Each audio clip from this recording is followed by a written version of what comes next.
It's been like an eternity and a day since I've streamed last. But I'm feeling a lot more well rested. So that's good because the last thing I would want would be to, like, I don't want to give you guys poopy poopy quality stuff, you know? Fun fact, I don't have the, like, little widget open that tells me how many people are watching a stream. So I just don't know. As far as I'm aware, it could be 0 people, it could be 7,000 people. And I'll never know. I had wanted to start the stream a lot more hard. I wanted to, like, initiate um, with, like, who's ready to rock and roll? But, I don't know, I didn't want to, like, frighten you guys.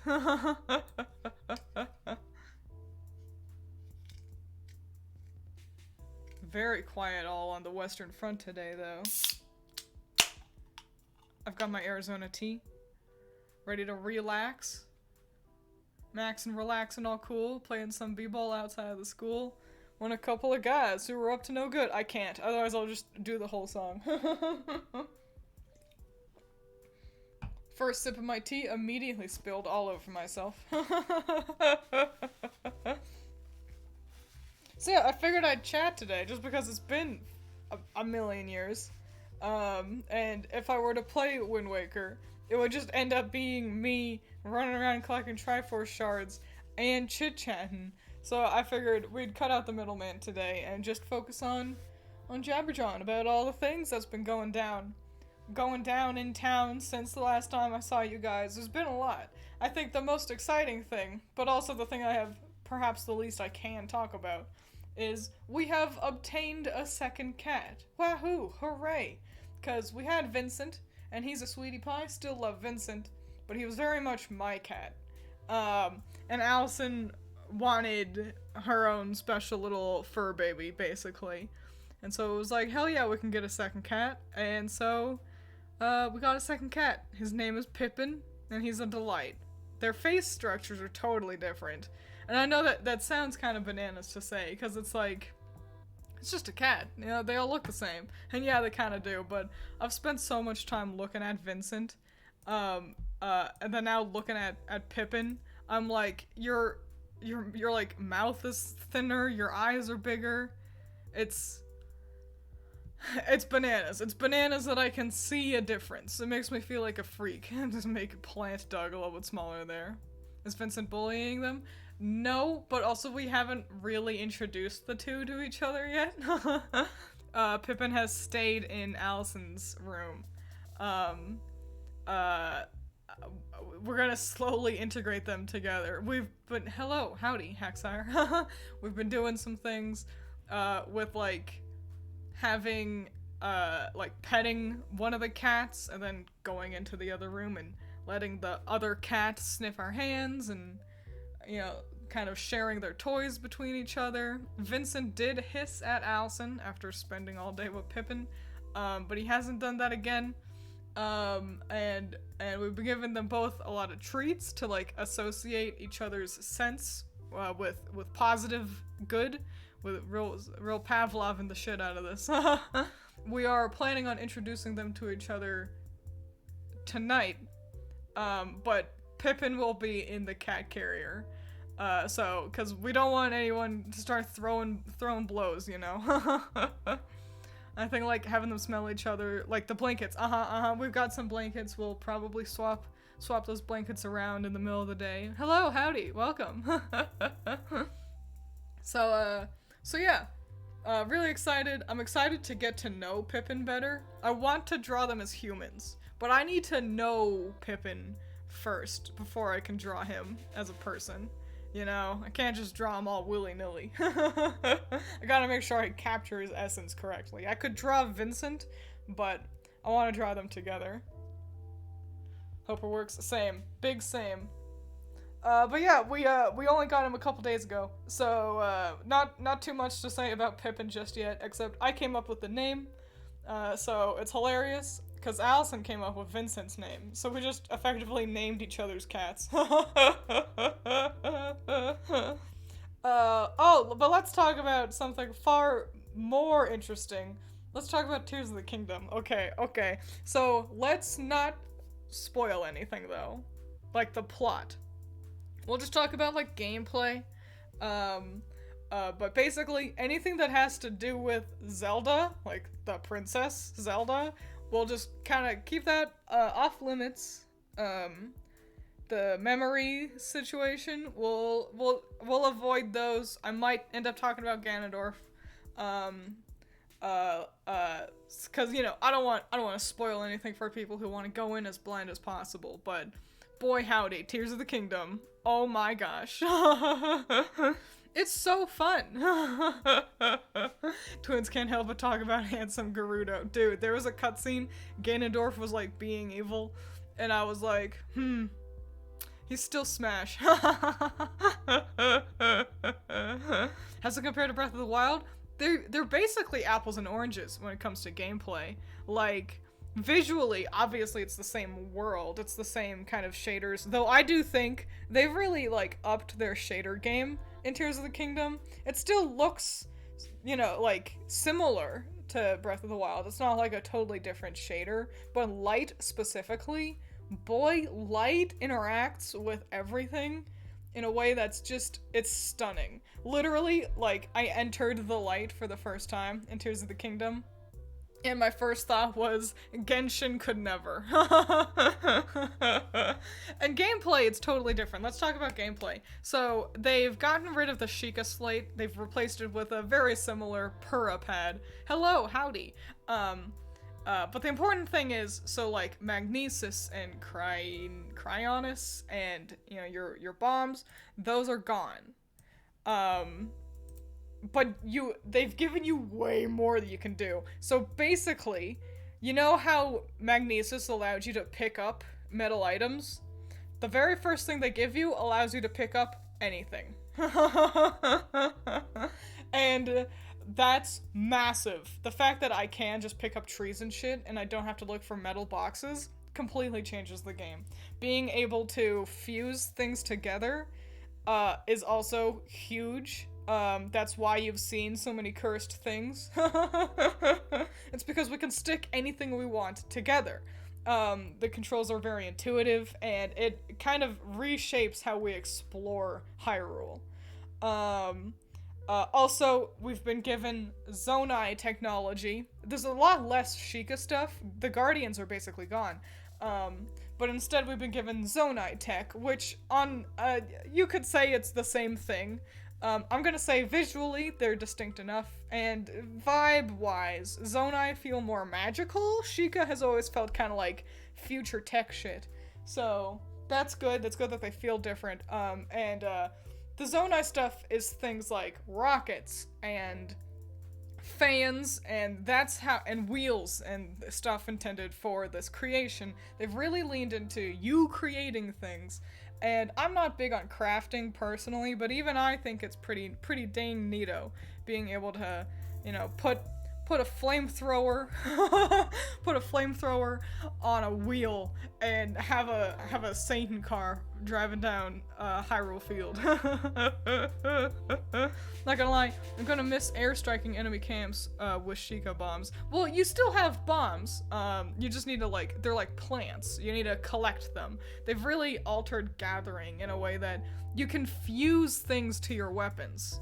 Like, that's how you make bomb arrows. You fuse a bomb to your arrow, and you have a bomb arrow. So it's really reshaped gathering. I feel more in there's more of an incentive to run around and pick up everything. And genuinely, I described this to Critter. I described it as Tears of the Kingdom does to Zelda what Legends Arceus did for Pokemon, and it completely changes the game in a way that is wholly beneficial. And if you're worried, it's just Breath of the Wild again. It really isn't. Not only is the story and characters so evolved, there's so much more going on, but the gameplay alone is worth you picking it up. Can't believe Twiins is real. I know, right? Have you made that penis robot yet? No, but I did make a different one. So I climbed up a rock And on top of the rock, there was a rocket, 2 bombs, a thing that, like, always stands, and a thing that always stands up. Like a weeble wobble, effectively, if you know what those are. And I saw nothing else around. I had no idea what else I could do with these things, except I stuck the 2 bombs and the rocket on the weeble wobble so they looked like a penis, and then I hit it to activate it, and then it stood up and it rocketed forward and then it exploded, and that was it. Your mind makes twins real. It's true. I'm like every scary thing in horror movies, where I'm only real because you believe I'm real. I'm like Slender Man.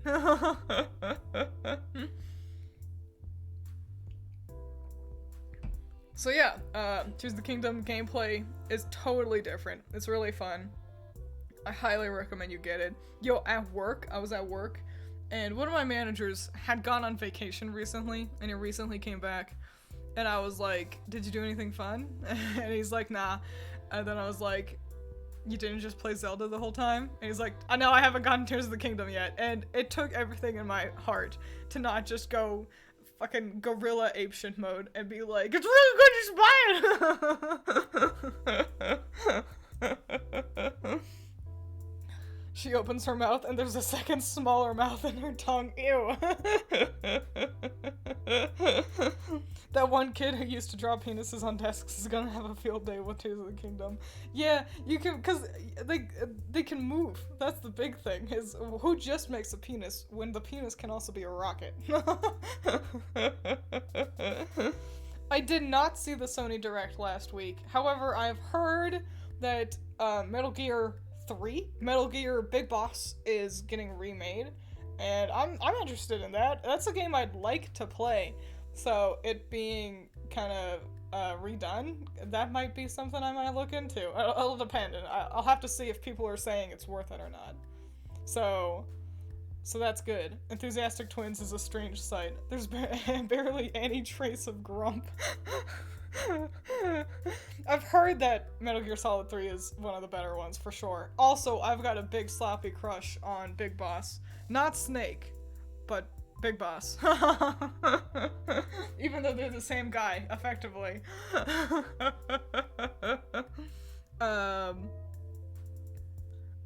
So yeah, I'm really excited about that. I got too many things I want to play. There's a fucking that Dakapon Kingdom that Lillian has been like, Twiins, play this please! I've got that on my list, and I still want to play Resident Evil, the Resident Evil remake. So, Big Boss is a Chad, you have good taste. It's cause he's missing an eye, that's the big thing, and he's got slightly longer hair. David Hayter or Kiefer Sutherland. Oh man, I don't know. Isn't he David Hayter?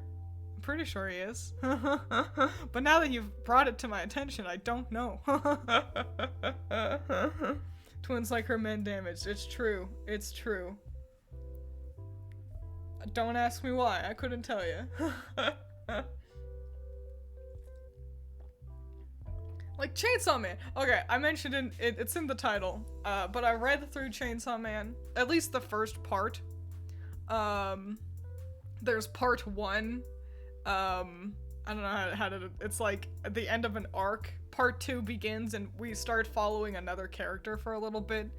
I'm trying to avoid spoilers. But if you've read the manga, you understand. I haven't really gotten too into part 2 just yet, but I read Chainsaw Man. 10 out of 10. That guy's art is jaw-dropping. It's to the point I might make a video just about how much I like his art, because it's so good. The way how he plays with paneling is so good. And my only critique is that all the hot boys either died or do not become friends of Denji, and so they like don't get to run around and have adventures. Just because a man is broken doesn't mean he needs to be fixed.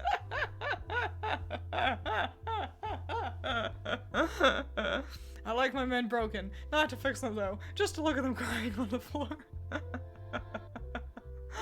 My favorite character in Chainsaw Man was Katana Man. which was like the first boss he fights, like the first real enemy that Chainsaw Man fights. So, what a shame for me. Not the final boss, not someone with substantial screen time. He wasn't even the biggest threat in that situation, I don't think. So, what a shim-sham. I'm really torn. I want to talk about Chainsaw Man, but I don't want to, like, spoil it, because I do recommend people read it. It's gripping. Really great characterization. And I do suggest read the manga. I think the anime looks really nice, too. I've come around to it. But the manga, it's got more going on for it. If push comes to shove, at least go watch Super Eye Patch Wolf's video. He'll explain it all better than I probably could. I'm actually thinking about binge watching Chainsaw Man soon. Well, nice. Cool. I hope you enjoy it. Like his design, but personality is kind of bland. I mean, yeah, but, you know, he's also the first bad guy in a shonen manga. I wasn't expecting too much in the personality department. I feel like he's got so little going on, Katana Man, that it allows you to kind of just fill in blanks. You know what I'm saying? It's like, okay, so he's really cared about his grandpa, and I don't know, maybe he also likes, camping on the weekends. I don't fucking... Give the people spoilers. Do you want spoilers? Do you all want me to start spoiling some Chainsaw Man things? Because I can go full monkey mode and just go, yo, when Thing happened, oh my gosh, I was like, whoa, and then when Thing happened? Yes, yeah, I'll wait a sec. I'll wait a sec to see if anyone else chimes in. I don't mind. I'll never watch it, so go ahead. Okay, cool. I will start spoiling Chainsaw Man. Now, it's your warning. I'm gonna get a drink of my Arizona tea, and after that, that's when the spoilers start coming in, alright? How far are you into the manga? I finished part 1. I got to the part where, the war demon has been introduced. That's how far I'm in. Okay, spoilers begin. So first, no one is surprised that Makima was a bad guy. Honestly. I think the red flags were so there since second one, and it's fine. I think it's good. I think she's really fun and interesting. Being a control devil, really cool, cause that doesn't sound scary. The scarier the thing, the stronger the devil. You could have a puppy devil, and they'd probably be kind of weak. If you've got, like, a war devil, like how we got introduced to, oh wow, that's probably a strong opponent there. That's how the world works. And control doesn't sound that intimidating until you realize that control gives her so much power because she just controls the really, really bad guys. And that's cool and neato. I was really sad when Aki got fiended. He becomes the fiend to the gun devil, and boy, that was haunting. That panel where Aki is just standing at the doorway and his face is a gun, and it's like, no!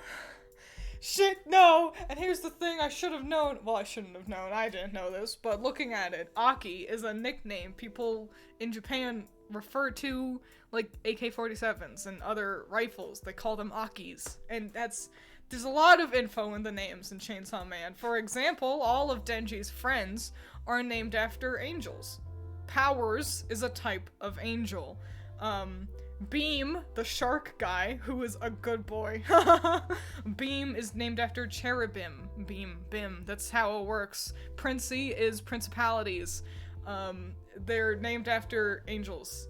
So isn't that real flippinito for a world where it's devils and demons that we're playing with? So yeah, that's cool. Also, they're doing the 4 apocalyptic rider devils thing. Yeah, that's what I'm thinking too. I think Makima was pestilence. She had she liked the rats and the bugs and that kind of thing, and now we're overtly dealing with war. So that's cool. I don't remember the other 4 horsemen of the apocalypse, because let's be honest, war and pestilence are the interesting ones. And here I thought Aki would become the I don't know what that word is. Pestilence, war, famine, and death. Oh, death will probably be the last one. I don't know how I feel about part 2 rolling in with the war devil. I thought the story was all really well contained with the gun devil and Denji's friends and stuff, and now he's like going to high school. I don't know, it feels weird, but thank you. I appreciate it. Going pretty good. How about you? It's a lot slower pace. Yeah, and that's alright. Yeah, I'm sure it'll also be swell, but I don't know how I feel about it. It's the kind of thing, I'll probably just wait for it also to wrap up before I read part 2.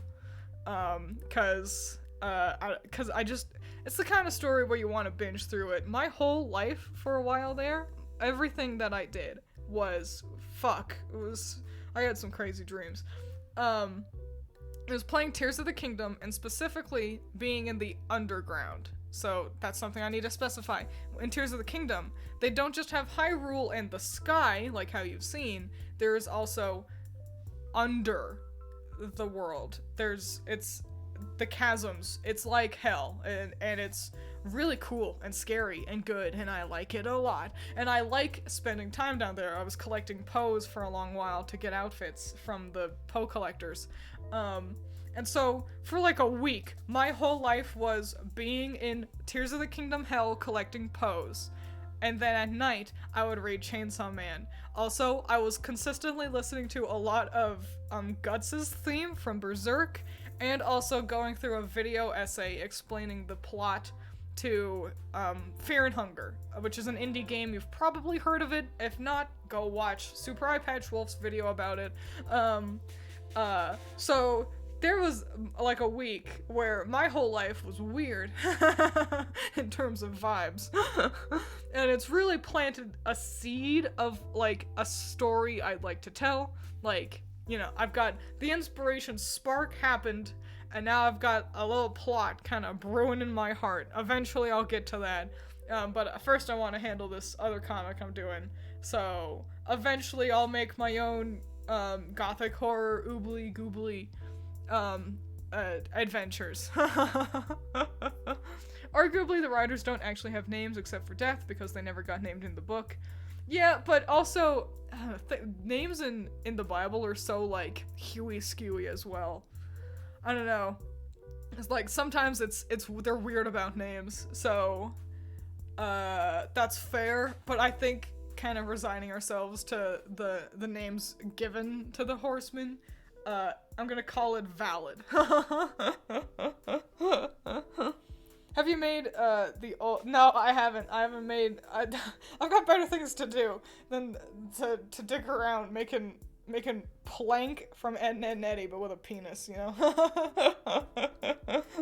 I thought you would hate Chainsaw Man because of Denji. No, I think Denji's really fun. I think he's an interesting protagonist. I'm gonna describe him as sympathetic and understandable, and seeing his desires kind of grow as he goes from overt poverty to, like, you know, getting to interact with people. I think Denji's a swell guy. 10 out of 10 character. I've got better things to do than dig around. I need to, like, find outfits. My whole life, I only care about finding outfits. I found pants. I found the pants of the first Link from the first Zelda. And I say pants, and those are in massive air quotes, because really, he didn't wear pants. They're just like boxers, but with a little 8-bit Octorok on them. So, yeah, Denji really did not need the whole boob thing at the start. Yeah, I mean, you know, who fucking cares? It's a horny manga. He's a horny character. It's exploring relationships and puberty. It's, I don't know, having a boy want to touch a boob isn't the end of the world. They're doing interesting things with that and exploring how relationships work. And something actually I really like about Chainsaw Man is, so power. Hang on, I'm drinking my tea. Power's swell. Power's cool. And I can see how a lot of smooth-brained people would be like, Denji should date Power. Denji should be with Power. because they're friends and they have some intimate moments. Like he touches her boob, and stuff like that. But they're friends. They are friends. Did you know you could do that? That you can be friends with people, and even if they're the opposite gender? Denji overtly says, he outright expresses that inappropriate behavior doesn't feel hot with power. He says that while sucking her blood out of her shoulder, which is like framed in a very explicit kind of way. He is not interested in her. And I think that's because also no one's like, oh, Denji should just be with Aki.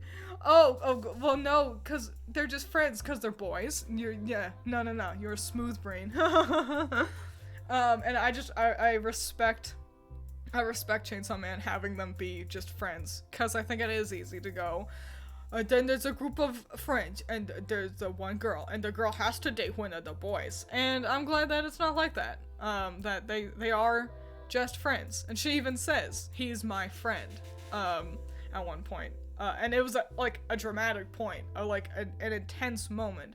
And she wasn't like, I love him, or something like that. She says, he's my friend. He's my first friend. And that's great. I love that. That's 10 out of 10.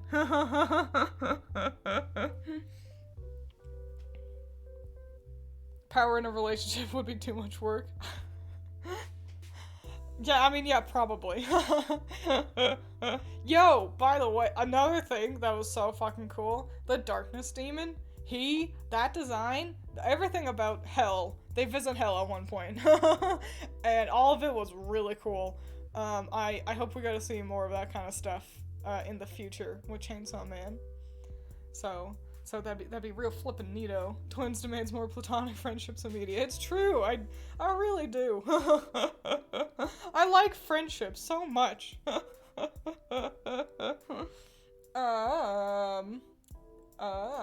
else was I gonna say? I've got so many things to talk about, I feel like.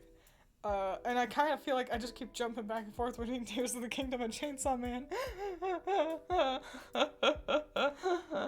Oh, but, okay, Tears of the Kingdom. There's a character that's in Tears of the Kingdom, by the way. He's my husband. Listen, I love Ganondorf, but I've found a new husband.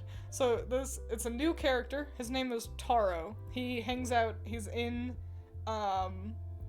what's it called? The Sheikah Village. It's in all of the games. Kakariko. He's in Kakariko. You can Google him real quick. He's my husband. I'm in love with him. I haven't done anything with him because I just haven't done that quest. Because I've been busy running around trying to wake up the fairies and get better outfits. But y'all should Google him. Okay, and now, a side adventure about Taro. So, in this game, you can get a house. You got one in the previous game, but Link gave it to Zelda. So it's not Link's house anymore, and she outfitted it with, real furniture. So if you want to save all your, cool weaponry and have your little weapon gallery, you gotta get a new house, and that's fine. Just go to Terrytown, and that's where you can get one. Okay, cool. So I obtained my house, and the house building process is a lot more difficult than I expected. But it's rewarding and fun. I'm having fun, damn it. But part of it that I got in my house is a gallery where I got to put up a picture in my house from my camera, like the in-game camera. And so, of course, I then ran directly to Taro to get a picture of him. The thing is, because building your house is quite difficult, I didn't mean for it to be like this, but how my house works is you open the door, and the very first thing you see is a distance away, but very much the only thing to look at, is a giant image of Taro. And then also, in order to get to the bedroom, you have to do parkour up the stairs and then, do a wall jump. Because, again, making your house in Tears of the Kingdom is challenging. Not a stalker at all. The interesting part is, my picture of Taro is technically a selfie. I was gonna get a picture of, Link with him, but Taro was, twice Link's height. So I was struggling to get it at an angle where you could see both of us really well. And I positioned myself in a way, and I was like, actually, you know what? So I'm just behind him. You can't see Link at all. But I'm like, this is a good picture though. So that's the funny part, is it's technically a selfie. Do you actually build a house? You're given like house parts. So like you're given rooms to work with. Like here is the bedroom. Here is a study. Here, you know, stuff like that. The tricky part is that they've only got like one open wall, and becomes a puzzle of you trying to figure out how to position all of your things together so that you can actually enter all the rooms, and also so that there's none of them are like sticking outside. It's just difficult, but it feels rewarding enough when you do it. Feigned gasp. Twiins is a yandere? I wouldn't call myself a yandere. I don't think I'm, crazy enough. I don't think I'm any of the interesting deres. I'm not, like, standoffish enough to be tsundere. I'm not crazy enough to be yandere. And I'm not cool enough to be, what's it, fucking dere or whatever? Kudere. So I'm just boring. If I were to be an option in like a romance visual novel, I'd probably be the friend next door that nobody goes for. Because it's like, yeah, you could have normal girl McGillicuddy, or you could have a fox demon. And this is where I keep my 30-foot matte painting of my husband. I don't know, you're a streamer, that has to count for something. I guess. Blandere.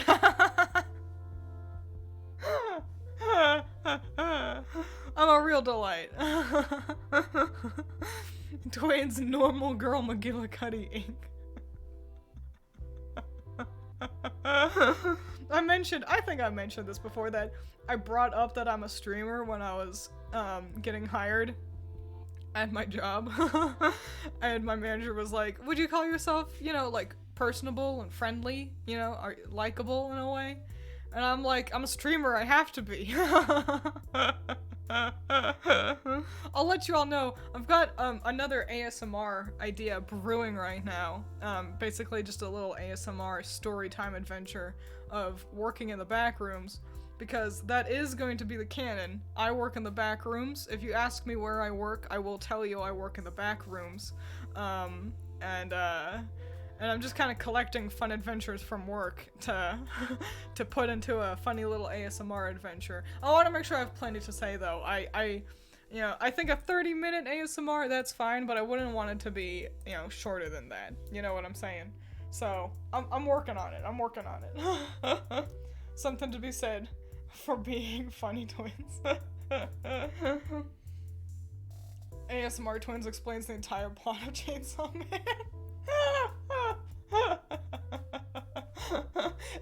That'd be kind of like, hang on, let me turn off my music to give you the ASMR experience. This is what that would be like.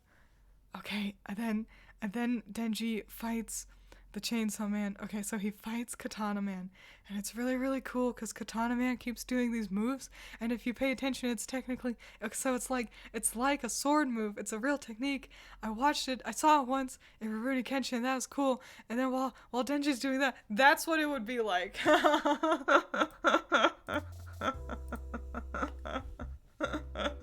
Let me give you another example. And then, okay, so Aki does this move, he calls on his demon, and it's the cursed demon. And it's cool, because what happens is, the hand comes from off the panel. It really makes it feel like it's like from another dimension, and it flicks his sword, which is a needle, into the bad guy. And it's way past cool, and I'm sad that the anime isn't it's not quite good enough, but I don't know what else I could have done. I just wish it was faster.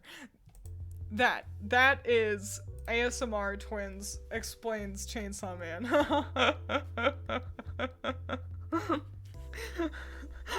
Twiins interrupts her own ASMR several times to comment on how hot Denji is. I would call Denji currently not husbando material, but I can see the potential for him to become husbando material. I would put him below Aki in the husbando tier list. He just needs to grow up. That's the thing. He's also 16, I think, so... But so is Aki, whatever. They say they're 16, but they're not. They're in their 20s. He's a good boy like the Shark Fiend. Shark Fiend? Beam? Oh my gosh, that's a good boy. That's a good boy who doesn't get nearly enough screen time. Same with, the Violence Devil, the Violence Fiend. He was cool too. I liked him a lot. Miss that kid as well. Twiins overrules canon to make sure husbandos are legal. Well, I mean, fuck. Sometimes, gotta say, sometimes the animes are just wrong. Like, did you know that Spike Spiegel in Cowboy Bebop is like 22? That's wrong. That man is in his 30s. Faye Valentine, pretty sure Faye is 18. Wrong. No. Incorrect. They are not right. So sometimes you just can't trust the anime. I gotta say. And that's not me being like, oh, but I wanna look up NSFW of this minor. No. I'm just saying sometimes it's like, I feel like they have to say, oh, the character is younger, they're 16, just because that appeals to the audience, the intended audience. Like, yo, you're being in Shonen Jump, you know, teens read this, so you can't have your protagonist be in their 30s, because then they won't want to read it. That kind of a thing. That's what I'm assuming. So, but I don't know. Also, I just sometimes assume that I'm right, and you're wrong. Shut up.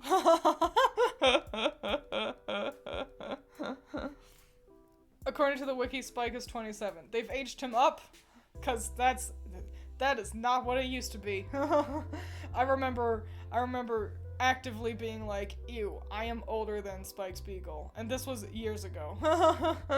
And it's like, that gross.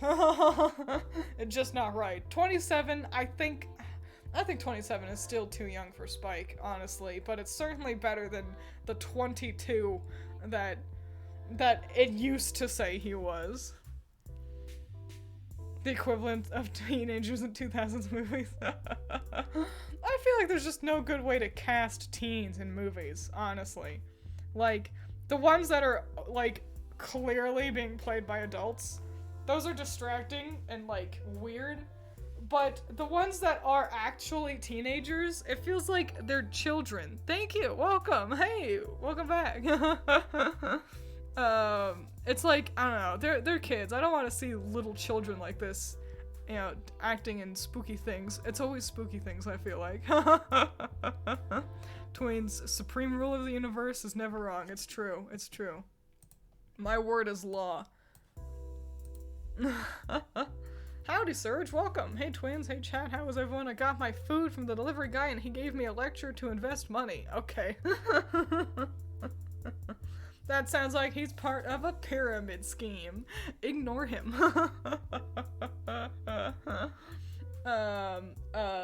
Some plans that I've got for the rest of the week. After stream today, I'll be doing art. Got a lot of art to do. I don't think I'm gonna be finishing up the bonus chapter for Grim Magic before the end of the month.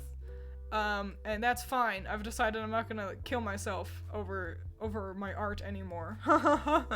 But I should have a new update available for patrons, so that's exciting. And I am doing my best to try to wrap it up relatively quickly. It should be finished next month, if anything, so then I can really start going like full hog into the next comic I'm working on. I'd really like to shift gears out of Grim Magic and into As the Sky Falls. So that'll be really fun and exciting and cool.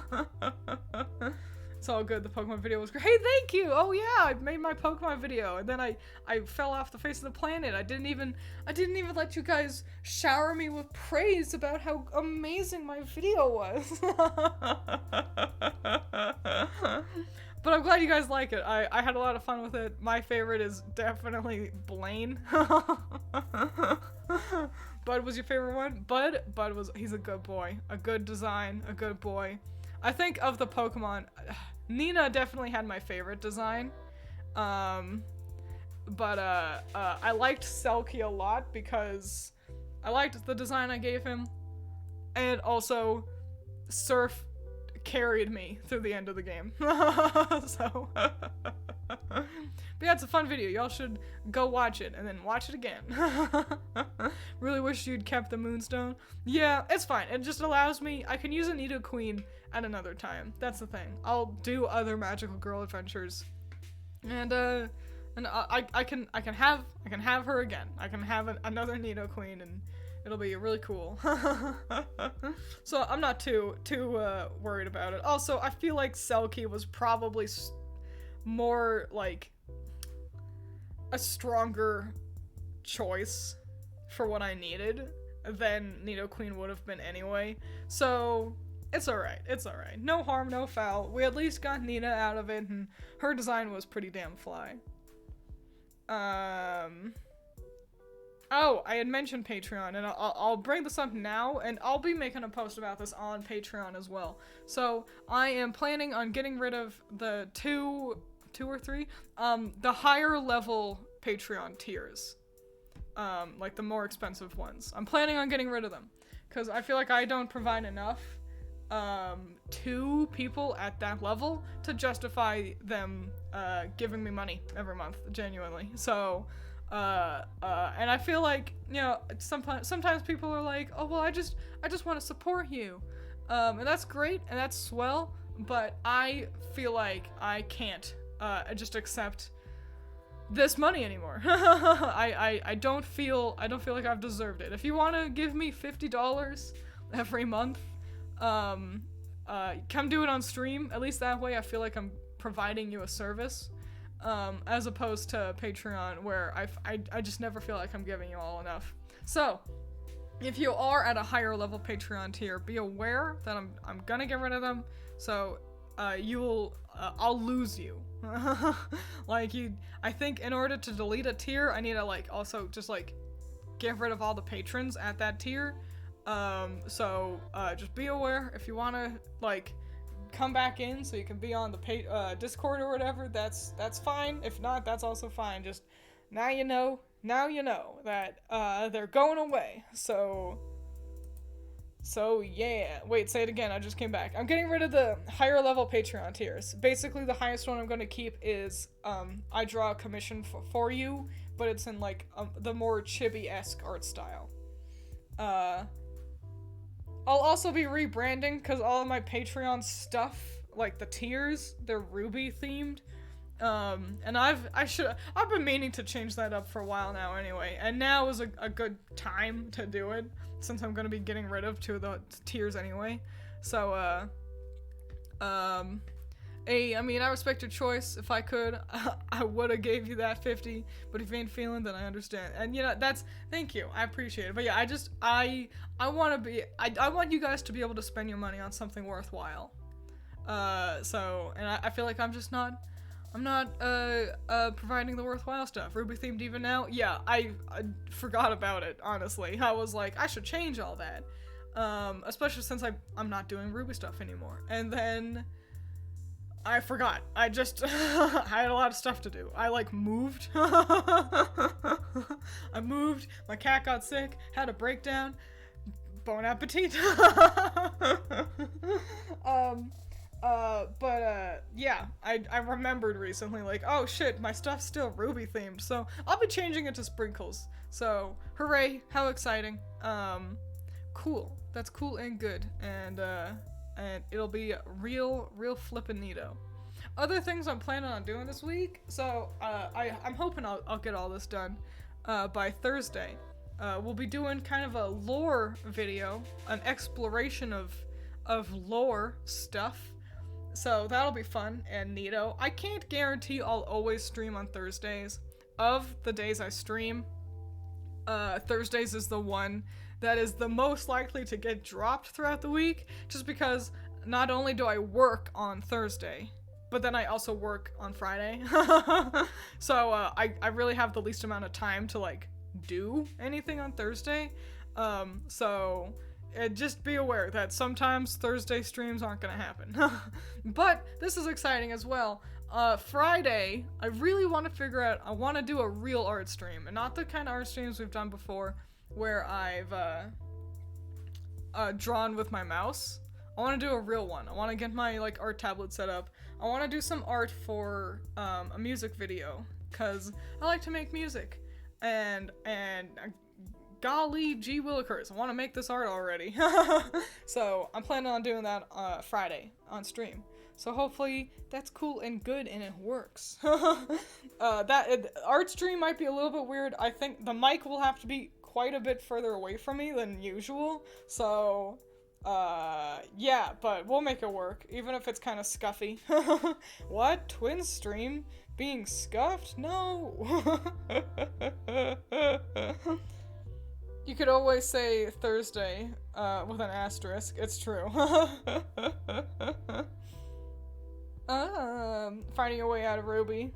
That's not the hard part, it's letting go. Not anymore. Ruby is like, I do not care. Not only has the story been poopy and bad, but then, like, the company is also poopy and bad, and then looking at what happened in volume 9, is that the one, 10? The one that just happened. I didn't watch it, but I watched, like, Fat Man and Celtic Phoenix and, like, their friends. I watched them react to some of the episodes, and boy howdy, watching their videos, I was like, golly, I don't give a fuck. Will you ever care about Ruby again? If Shiro Miwa does something Ruby, I'll care. If he does more Ruby manga, I'd care about that, but no. No, I don't think so. Maybe a Muso game. If, we got, like, Ruby Warriors, I've always thought that would be a good game. But, that's it. One day we'll get another art suggestion stream, guys. Maybe for, I was gonna say a holiday, but I was trying to think of holidays.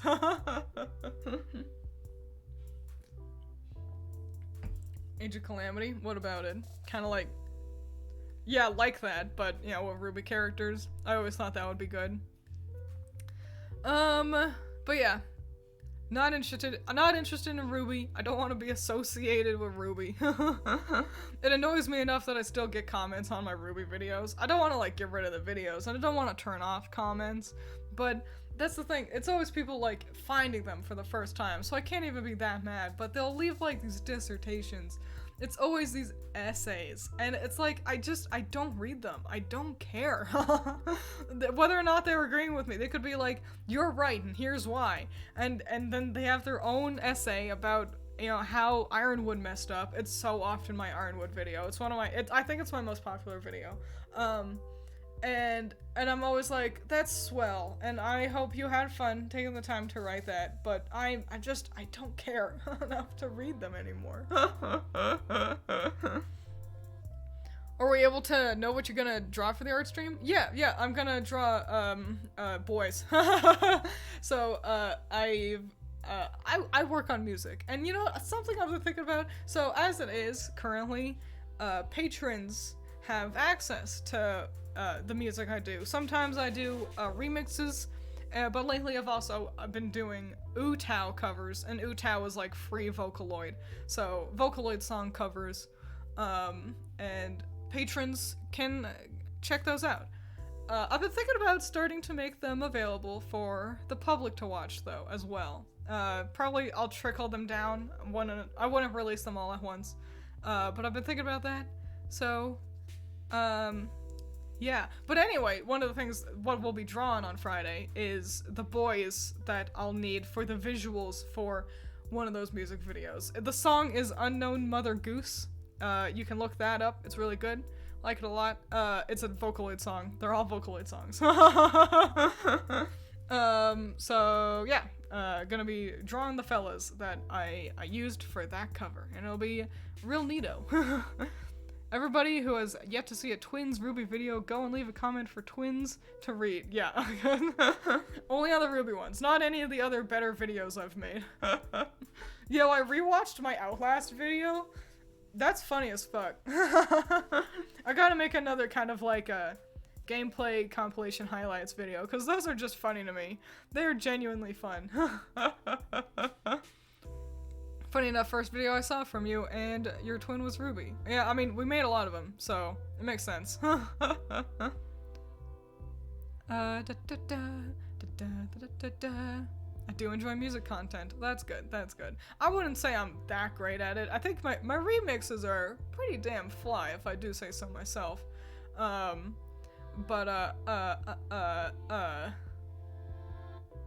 The covers. I've gotten better with making the Utao covers. I'm still not like, you know, musician extraordinaire, but I can tell that I'm improving. So that's fun. That's fun and cool. Sounds exciting. I'll try to watch the art stream, but might be hard since Street Fighter 6 comes out. Oh my gosh, what? Street Fighter 6 is coming out? I didn't know. I hope that game's good. I hope it's different enough from the other Street Fighters. I feel like people didn't like the last one, Street Fighter 5. I feel like that didn't get the warmest of receptions. So here's hoping that everything is really good and cool. Cause I think the Street Fighter community could just really use a good game. I want you all to be happy. Street Fighter 5 was eventually good. Its launch was crap. Aw, damn, that hurts. That hurts a lot. Playing a game that gets eventually good. Look up Rio right now and give us your hot boy opinion. Of 6? Like, specifically? Alright, I'll Google. Because, I mean, I've seen Ryu. He's in, Smash. Also, I mean, everybody knows Ryu. If you don't know Ryu, then you're not a real gamer now, are ya?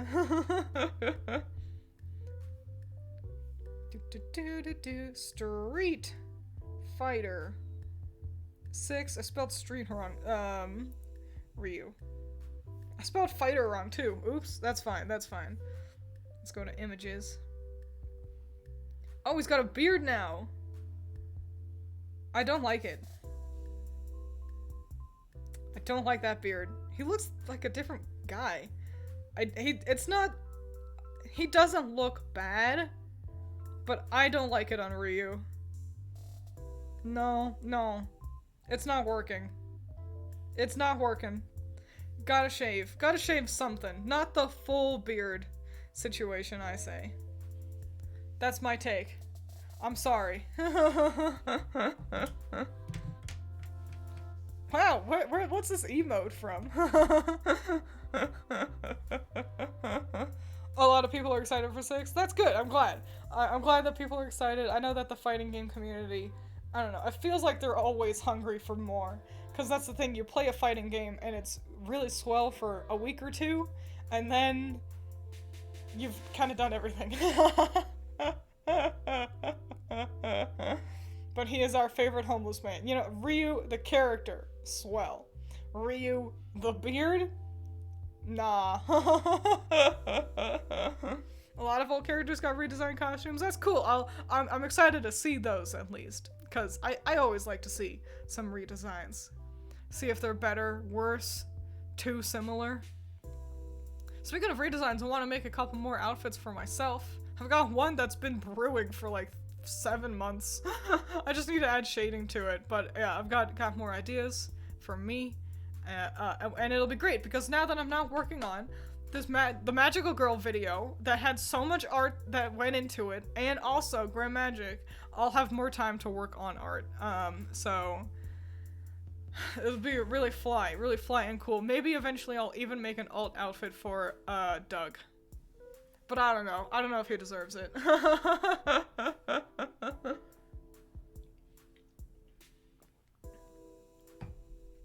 Twiins finally changes her clothes 8 months later. I feel like I was gonna say something else. Oh boy howdy, it was really cool and interesting. Had to do with video games, maybe? Oh damn. Well, I guess I'll never remember. I'll never ever remember.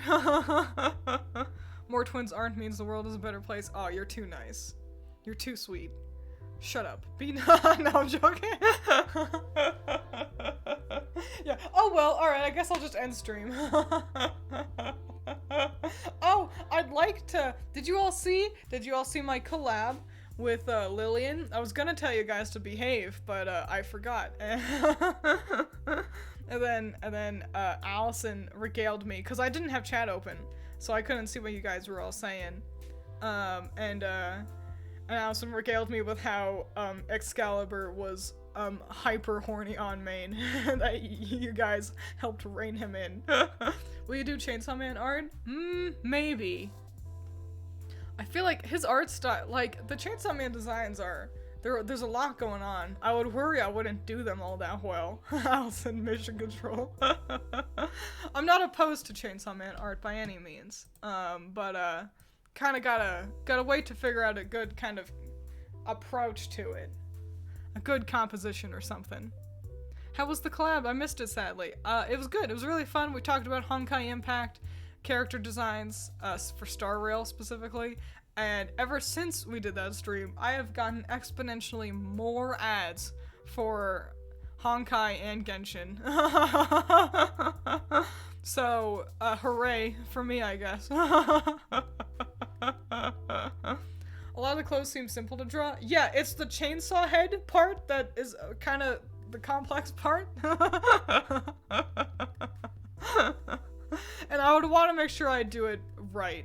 Yeah, I feel like there's a lot of details that kind of feel like they need to happen in like, Denji's head. I suppose I could draw power, but I don't want to. Even though it should be easier. I popped in, every once in a while, and most of it was Excalibur slobbering. I hear my name and I just got in. Why are you talking about me? We're talking about how you were horny, a horn dog extraordinaire slobbering all over the floor during the Honkai collab that I did with Lillian and Duck. And how the rest of my chat had to help make sure you behaved properly. Gotta love them Google spies. Well, I don't know. I guess if it works. What's funny is if I watch a lot of Taskmaster, I'll start to get ads in like French and Spanish, which is fascinating because Taskmaster is British, but so the French one I guess makes sense. They could assume I live in Europe or something, but the Spanish one, I mean, I guess Spain's up there too, but what's funny is finally, so I watch a lot of Japanese content. I listen to a lot of Japanese music, and I watch a lot of Japanese VTubers, and finally, YouTube, I got an ad that was in Japanese. It was like for some Japanese beauty care product or something. And I was like, they're finally figuring it out! So, good golly. He's like Beetlejuice. I'm sorry, you can like women, but have a little bit of decorum. I like boys, and you don't see me misbehaving now, do you? When we're on someone else's channel, I expect you to behave properly. And I'm sorry, Excalibur, but you did not behave properly, so it's to the gulags with you.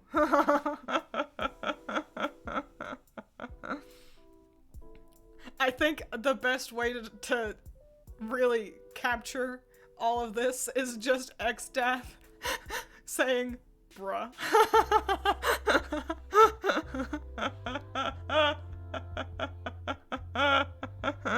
We exclusively, yeah, but I'm misbehaving in a funny, I'm host.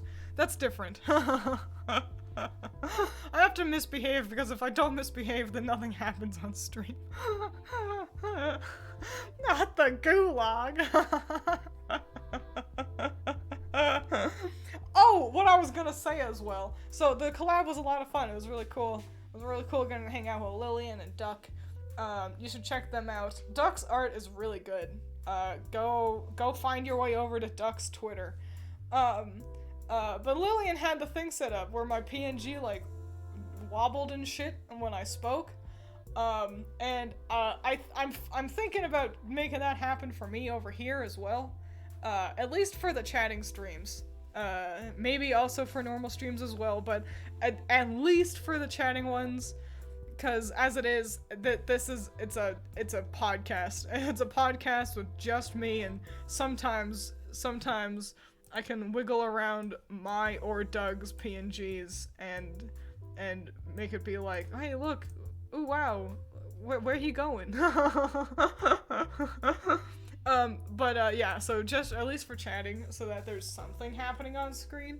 I think it'd be a good idea. And I could have done this a long time ago, but I'll admit, I got lazy. Because I tried to do it, and it just didn't work. Because I've got, like, the thing, but it's just not visible. And so I don't know what I did wrong. So I'll have to do a Google search, but I'll figure it out. I'm sure.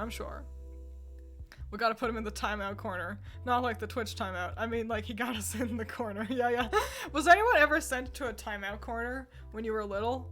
I don't think I ever was. I was pretty well behaved. Certainly not a corner where you just, like, sit in. I think I wanted to. I thought it would be good to kind of just sit and stare at the wall and kind of get to just chill out for a second. But I was too well behaved to avoid timeout. Doug just wants to be free. He does. What a shame. He's trapped in here with me. Doug has very strong opinions. It's important to listen to him.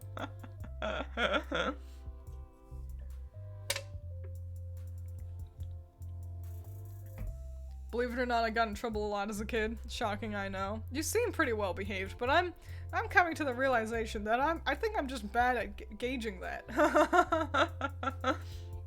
Because my boss at work in the back rooms, he mentioned, we were talking about, like, music and stuff, and he was like he offhandedly mentioned that he spent more time in school suspension than in school.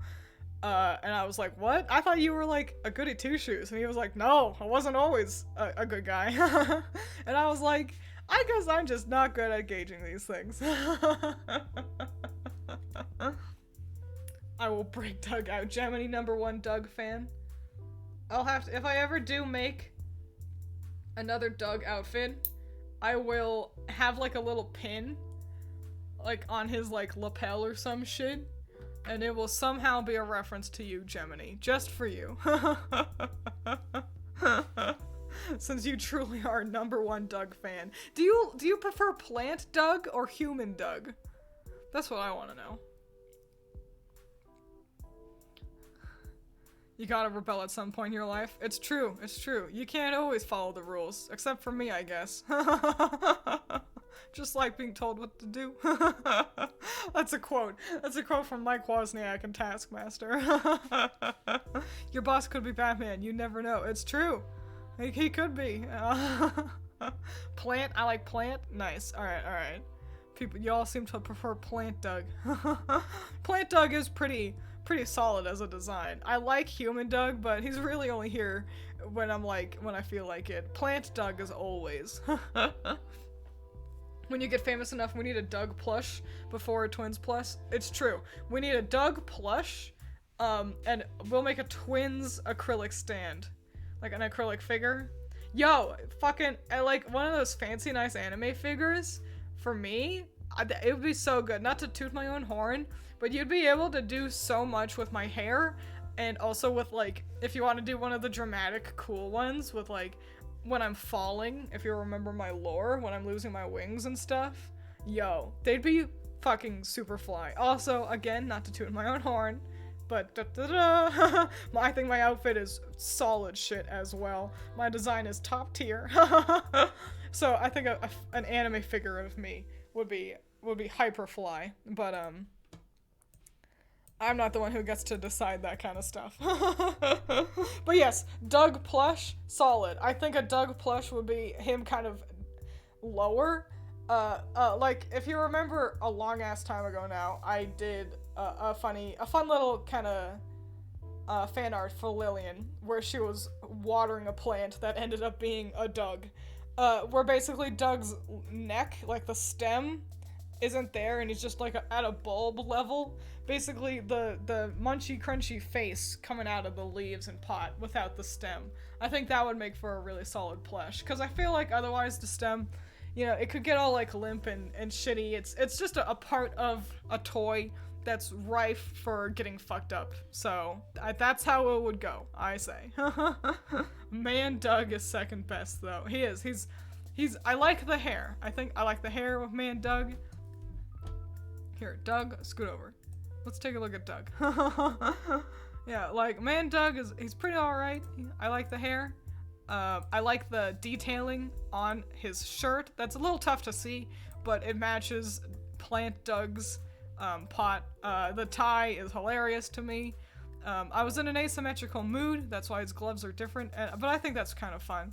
And then the striped pants, all fun things. Human Doug was a lot of fun for me to design and draw, but the plant will always reign supreme. Now I want a Twin Seek Figma figure. It'd be great. You know what I want? You know what I want real bad? I want, like... Okay, so there's 3 types of anime figures. There are Figmas, which are the posable ones. Those are cool. Not really my thing. I'd rather... but they're not bad by any means. And then there are the Nendroids. You all know about Nendroids. The little ones. The, like, chibi guys. And then there are scale figures, which are the expensive, very pretty anime figures. Those are that you can find a lot of Hatsune Miku. And as it currently is, you can only get a Figma figure for Kaiji. And I want a really pretty scale figure of Kaiji. I don't want him to be posable, though it does match the art style pretty well. But I want just like a really solid quality, well done Kaiji figure. I want it so bad, and they don't exist. So get on that, guys. Yeah, let me blow my nose. So yeah, hurry it up. Come on, I know you guys can do it for me. Let's get a move on. Sort of like Pokemon's Sitting Cutie style plushes. Let me Google that. Hang on. Cause I think I know what you're talking about, but I wanna make sure. Pokemon. Sitting Cutie. Plush. Oh yeah, these tiny guys. Yeah, I suppose. That for Doug would work better. I'd rather a bigger one. I think they're kind of real itty bitty for the Pokemon ones. And I would prefer, personally, a slightly bigger plush. But also, a bigger plush is more expensive, so yada yada yada. This is all just hypothetical. I don't have anybody approaching me being like, yo, let's make merch. And I'm certainly not approaching anyone being like, yo, I have 16 subscribers on Twitch. Let's make some merch. Maybe we give him a flexible metal skeleton in the stem. Definitely the way to go would be to do that if we wanted full stem version of Doug. I just still feel like they're so possible to break. You know, it's just inevitably a weak point of the toy, especially since Doug's head would probably end up being pretty heavy, because that's a lot of fabric up there. So it's just I've really designed a nightmare when it comes to plushies. I'd love Grim Magic Girl figures. Yo, I was thinking about that too! Oh my gosh, I was thinking about how good they would all be. I was thinking about who would have the best one, and I think Sunny's would be the best. Because you could work with, like, the water, and it could be doing a cool splashity-doo in a fucking sick, nasty way. You never know until you try, Twins. Yeah, I guess. I don't think I quite have the power right now to get some merch happening. I was gonna say something. Oh, you know what's something I want to do? I want to play Getting Over It on stream. I've never played Getting Over It, but I want to save it for like a milestone of some sort. So maybe when we get to 500 followers on Twitch, then I'll play Getting Over It. Yeah, just to plant that seed into you guys' heads. I'd like to do that. I don't know what I'm gonna play next. I'm gonna have my, patrons vote on it, I think. I forget what all the options I was kind of bouncing around right now are. Definitely the Sonic one. The, like, free Sonic, like, mystery one. That's definitely on the list. Boy howdy. I feel- oh, and maybe Monster Hunter. Maybe Monster Hunter Rise. That'd be pretty cool, too. So, I think those are the things that are kind of currently on deck. I'd like to get Resident Evil. I'd like to get, Dakapon Kingdom or whatever. And eventually, Getting Over It. I can't believe it's $10. That's kind of too much money, I gotta say. For Getting Over It. I think 5 would have been good. Like, even $5.99. But, I think it's like $7.99, and I'm like, no, you're too high. Allison off screen. Yes, Monster Hunter! We'd be playing with Allison too. I don't think she'd be mic'd up. But, we'll conscript Allison to help kind of carry me through higher level, areas, so then I can get some good armor real quick. Because I'd be starting a new game with you guys, so we could kind of do some character customization and stuff together. I'm sorry, Excalibur. Shadow is not gonna be on the list. Eventually, I'll play Shadow the Hedgehog, but currently, it's not in the cards. Eventually, I will. I promise. I don't mind Shadow. It's just I need to get it for the GameCube. It shouldn't be too hard for me to track down. Yeah. I don't have it right now. Oh my gosh, a raid? Why was my stream so quiet about it? Welcome, howdy. Digital alien. Welcome. We're chit-chatting about kind of future plans and games I'd like to play. We already talked about Chainsawman, but if you want, I could talk about it some more. You probably have time for all those at some point. Yeah, we got nothing but time, just the future's in our hands. Mario Party, maybe? I'm not opposed to Mario Party, necessarily. But not right now. Not right now. We could just have Allison PNG in the corner, so she'll be as vocal as Doug.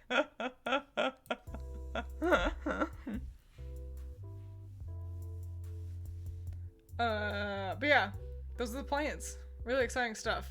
I really want to play Resident Evil, I gotta be honest, but that's a full price game, so I cannot justify that right now. Oh my gosh, guys, I bought pants! I finally was able to purchase pants for myself. I got more socks and pants, because Jesus, I needed them. Because now that I have to go outside to go to my job at the back rooms, I'm like, fuck, I only have 2 pairs of pants, I really need more pants. I'm so glad you guys are as excited about it as I am. So, yeah, those will be happening, those will be coming in the mail in the not too distant future. Thank Jesus. Thank the Lord, cause I needed pants, and I only got 1, but I'll be able to get another pair soon. It's real flippin' having a real income. I mentioned this last time. I think it was when I was playing Zelda. But yeah, having like the retail job where I work in the back rooms, those like I felt like such a loser having to go back to retail. But having an actual income and not the dregs of an income that I was working with when YouTube was my only job, golly, life is a lot better when you're not permanently stressed about money. Reject pants, return to shorts. I hate shorts. I really do. I hate shorts. I never like wearing shorts. I don't like having the feeling of my legs touching. Also, if you wear shorts, you have to, like, actually shave your legs more consistently. And I'm tired of that. Twiins aspires to own 4 pairs of pants. She lives as few dare to dream. It's true. A whopping 4. 1 for every day of the week I have to leave. Have to leave the apartment. I feel you. I'm trying to switch jobs right now, since they ain't respecting my time and effort. Dang. That's the scary part. That was the thing that was so, like, not only did I feel like a total failure, a loser. Oh, I played YouTuber for a while and that didn't work out. Better stop pretending to be a YouTuber and get a real job. You know, that's how it felt. But also I was really worried that I would be miserable at a retail job, because the last one I was at, I hated it. I hated it so much. I was always stressed. I had eczema from the stress, and it was terrible. And, like, you could see visibly how less healthy I was from working in retail and having to interact with customers and deal with, like, you know, managers who, no matter what you do, you're never working hard enough. It's never good enough. If you hit your goals, it's like, good, you should hit those goals. And if you don't hit those goals, then you get a lecture about how you need to work harder, that kind of a thing. And I was, wow, thank you. Oh, what a sweetie pie. And so I was worried I'd be going right back into that, going into retail again. And I'm really glad that I found a place that not only respected my wish to work 4 days out of the week, but also, it's just so much better. It's great. Everyone's so nice. And you know what blows me away? Is how much I'm blown away at how nice they are. Like, I was like, hey, coworker, could you please lift this box for me? Because I had kind of mucked up my shoulder. It was nothing severe, but I was trying to not lift my arm too high and not lift anything too heavy, so that I wouldn't, you know, like, do lasting damage on my arm. And that's all fine, and I didn't explain any of that, but I was like, hey coworker, could you please lift up that box for me? And then they just did. And the fact that I was like, oh my gosh, that I didn't expect that, that I was so excited at a common act of courtesy. At what so many other people would count as nothing special. I asked them to pick up the box. I don't know. I don't know what that says about me.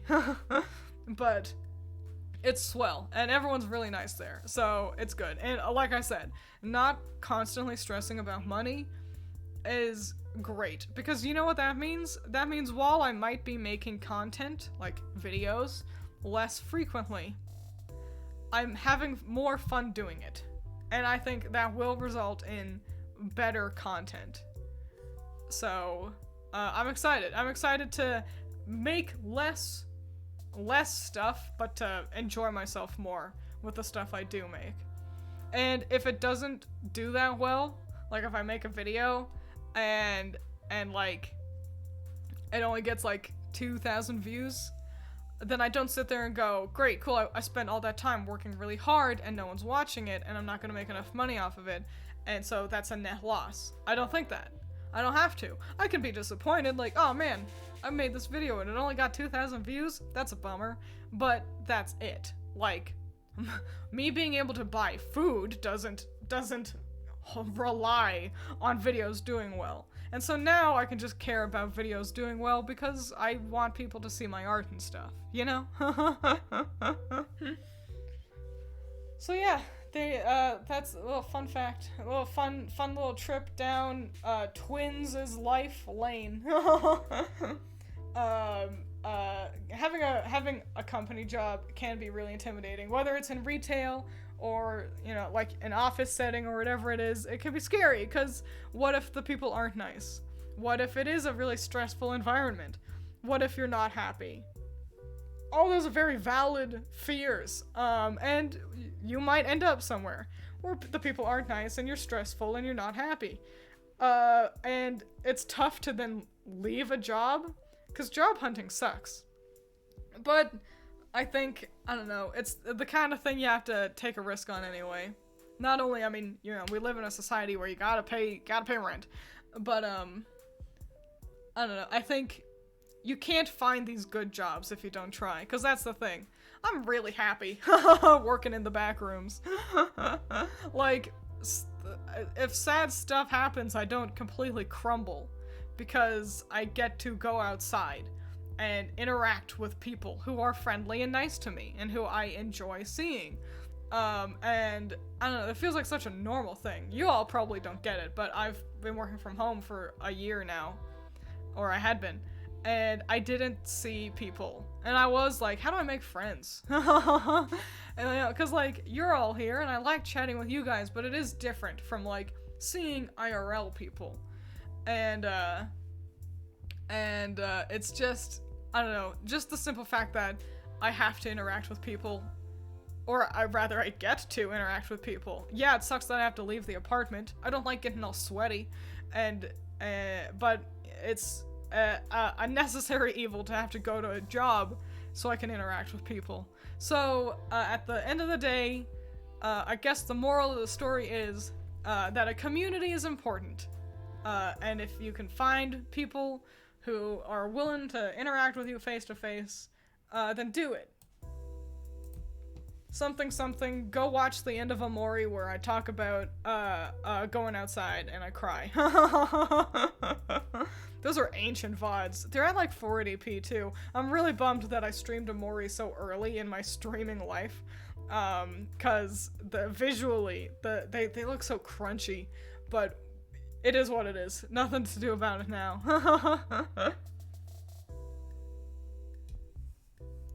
Tea time.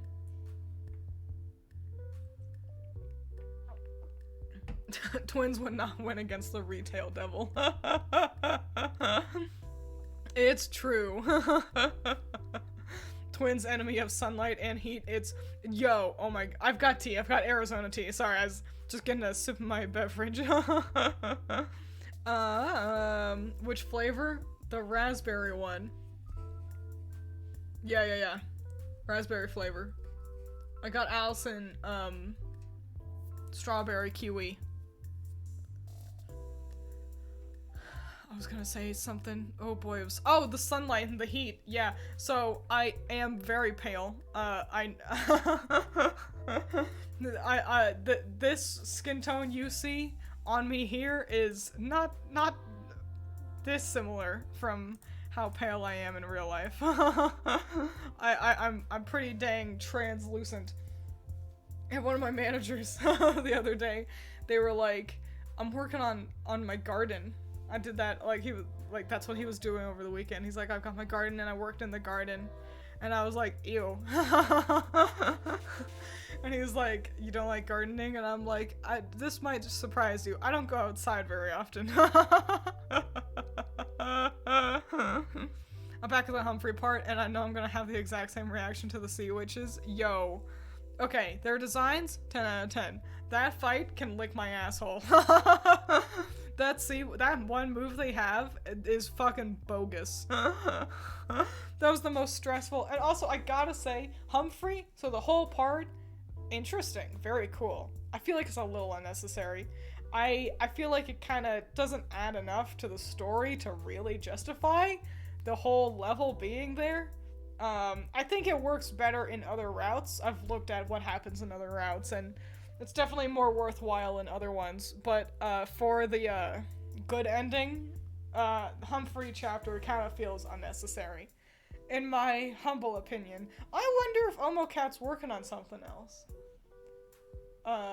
She was making a Mori for a long ass time, so I wouldn't be surprised if she wanted to take a break for when it came to gameplay for a little bit.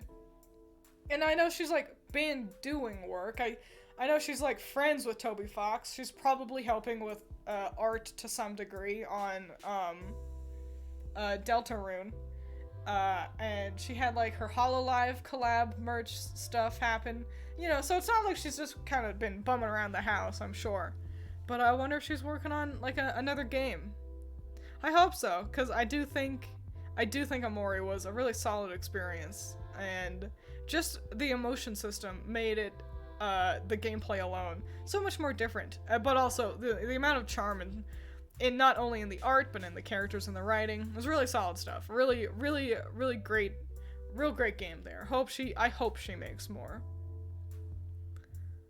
Strawberry kiwi sounds awesome. Never heard of it before. Yeah, it's just one of the Arizona tea. They all kind of taste the same.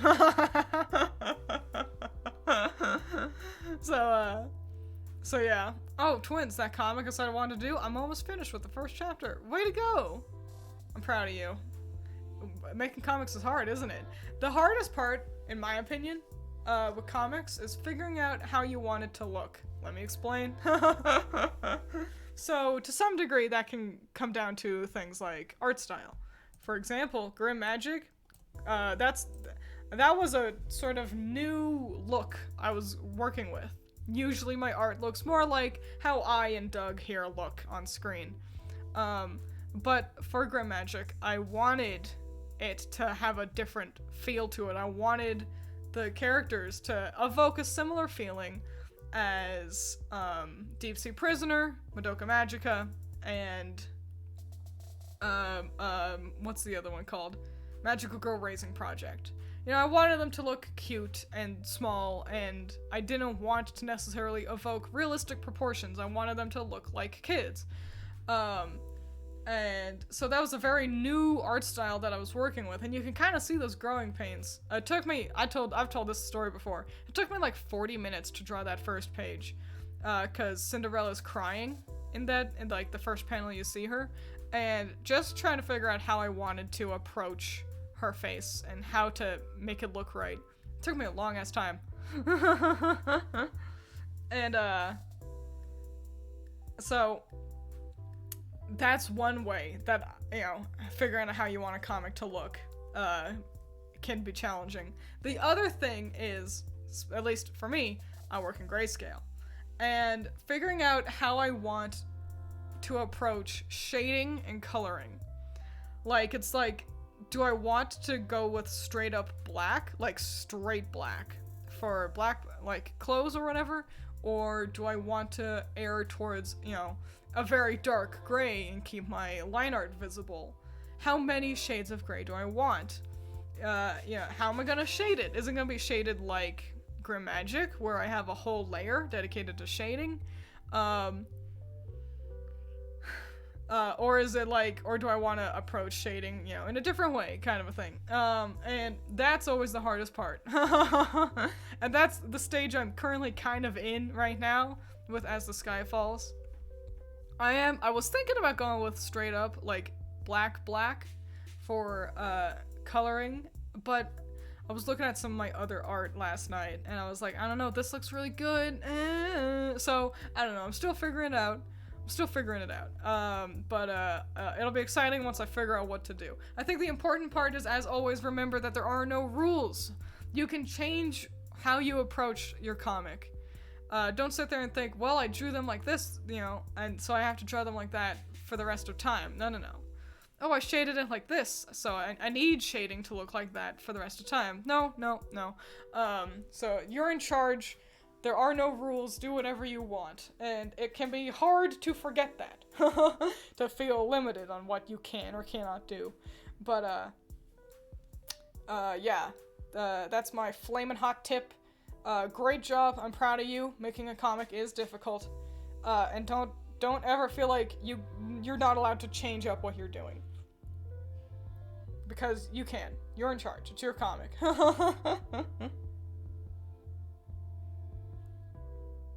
Green Machine's here, welcome!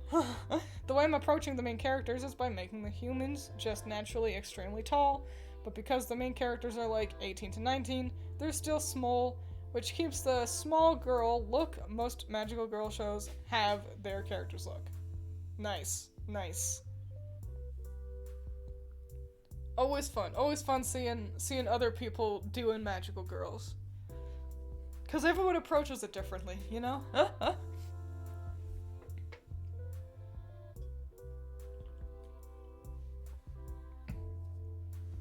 I've tried black shading, and I always feel on edge about it. Just cause I always feel good about it for the first 2 days. But then I'm like, eh. But it does make it feel intense. It does make it feel intense. I think the trick to heavy black shading like that is, especially if you're doing a comic, less is more.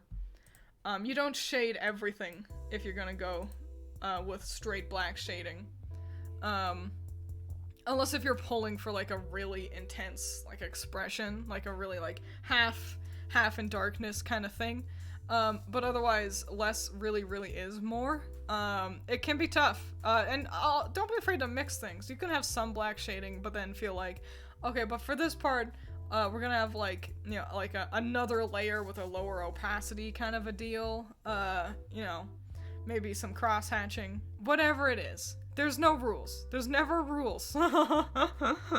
Whatever you think looks the best is the rule you follow, and that can change from panel to panel. Okay, I'll keep that in mind. I'm still deciding on shading stuff before I start storyboarding and whatnot. I think, personally, I jump into storyboarding and such first, but that's just because I work physically for my comics. I draw all of my comics on printer paper first, and then I scan those to the computer, and that's when I have to figure out what I'm doing. Sometimes I'll do like test rounds beforehand, like I'll draw up characters kind of independently outside of the comic purview, so I can kind of figure out what I want to do. Yeah, I like to jump into storyboarding earlier rather than later, but also that's because you all know I like to work in kind of chunks. I like to have a lot of pages available to read at a time, and so it's a long process. Drawing a handful of pages will take me, if that's all I'm doing, it'll still take me like a day to do 20 pages. And that's if like I'm not doing other things. I remember, and I think I've mentioned this before, I remember I drew like most of the Cinderella chapter in the 8 or 12 hour window that was the final stream for Unis Honest. If you'll remember, Unis Honest's final video was a stream, and they did that. I'm pretty sure it was 12 hours, and so I was like, this is what I'm gonna do today. I did my laundry and I worked on that comic, and most of that comic was drawn in that time. But then I have to do it all digitally again. So it's alright for me to start storyboarding earlier, just because there's a bit of a gap between storyboarding and getting to the part where I need to figure out what I'm really doing. I think if you're working on a project and you have a boss, then there are some rules you have to abide by. That's true, yeah. If you have a boss, then gotta listen to them. Or don't, but say you're going to. I think that's a Robert Downey Jr. quote. Yeah, agree, say yes, and then ignore them and do whatever you're gonna do anyway. Would you say a woo/scream for a sub? No.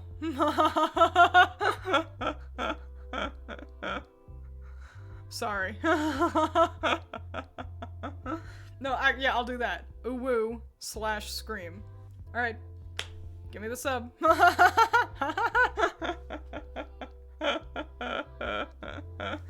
Twiins always my go-to art teacher, always learning.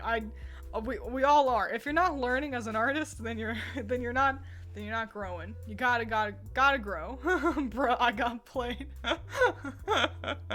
Welcome to Twiins. Thank you. Flat? I'll call you Flat. That big ass pause was me figuring out how to read your name. I'm a man of my word. I appreciate it. Yeah, welcome to Twiins streams, where if you're expecting fan service, I'm sorry, you're in the wrong area.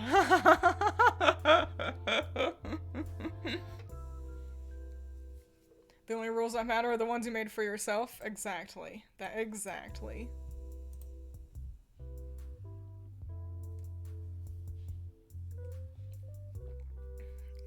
Fla? Alright, I'll call you Fla. But I might call you Flat. But that's just if I'm reading your name real fast. I don't know, the fans seem to service Twiins plenty. I mean, yeah, if you consider, like, you guys letting me bully you.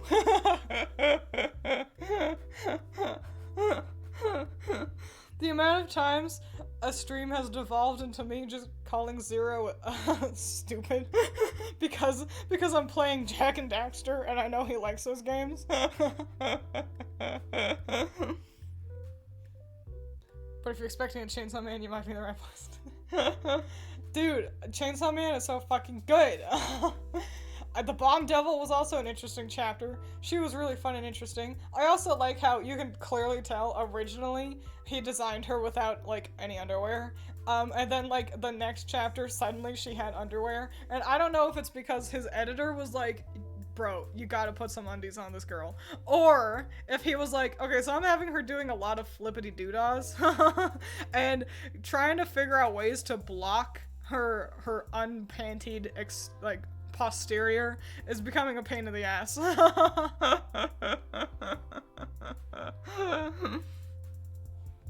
If you go to a Twiin stream and expect to be bullied, you are a fool. It's true.